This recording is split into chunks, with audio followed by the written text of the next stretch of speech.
Social media രംഗത്ത് നിരവധി ആരാധകരുള്ള വ്യക്തിയാണ് ജാസ്മിൻ ജാഫർ. ബ്യൂട്ടി ടിപ്സ് വീഡിയോകളിലൂടെയാണ് താരത്തെ ശ്രദ്ധേയമാക്കിയത്. എങ്കിലും ജാസ്മിനെ മലയാളി TV പ്രേക്ഷകർക്കിടയിൽ ഏറ്റവും കൂടുതൽ ശ്രദ്ധയാക്കിയത് ബിഗ് ബോസ് മലയാളം സീസൺ 6 ആണ്. ഷോയിൽ സെക്കൻഡ് റണ്ണറപ്പായിട്ട് പുറത്തെത്തിയതെങ്കിലും സീസണിനെ മുന്നോട്ട് കൊണ്ടുപോയത് ജാസ്മിനാണ് എന്നതിൽ ആർക്കും സംശയമില്ല.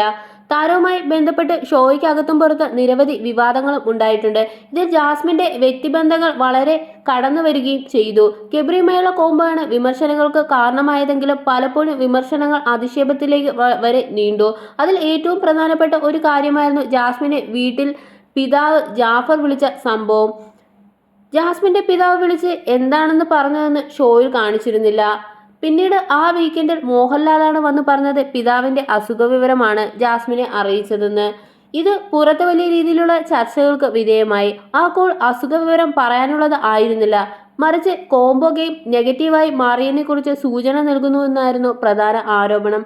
ഇപ്പോഴിതാ ഈ വിഷയത്തിൽ ജാസ്മിൻ തന്നെ തന്റെ നിലപാട് പറഞ്ഞു വരികയാണ്.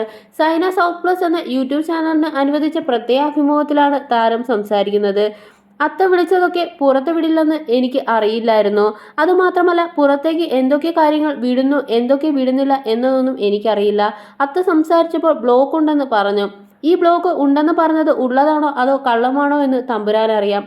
ഒരു വയ്യായിക വന്നപ്പോൾ എന്നെ വിളിച്ച് അറിയിച്ചതാണെന്ന് അന്ന് അവിടെ ചെന്നപ്പോൾ ചോദിച്ചപ്പോൾ പറഞ്ഞു.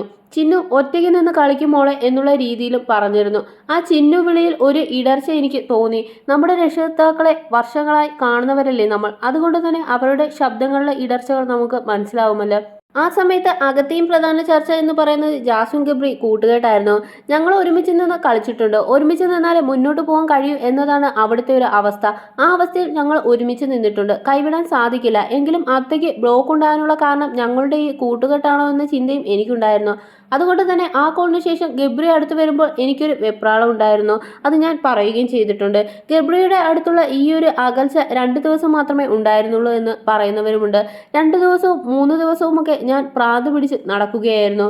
ഇറങ്ങിപ്പോകണമെന്ന് പറഞ്ഞാൽ അവിടെ ഇറക്കി വിടുകയൊന്നുമില്ല. ആഴ്ചയുടെ അവസാനം ലാലേട്ടൻ വന്ന് സംസാരിച്ച് ആ വിഷയം അവിടെ കളഞ്ഞിട്ട് പോകാനാണ് പറയുക. അതിനുശേഷമാണ് ഞാൻ ആ വൃത്തിക്ക് ഒക്കെ ആയി പോകുന്നത്. തുടർന്ന് ഞാൻ ഗബ്രിയുടെ നല്ല രീതിയിൽ പോയിട്ടുണ്ട്. അവിടെ അങ്ങനെ സാധിക്കൂ, ടാസ്ക് ഒക്കെ ചെയ്യേണ്ടതല്ലേ എന്നും ജാസ്മിൻ കൂട്ടിച്ചേർക്കുന്നുണ്ട്.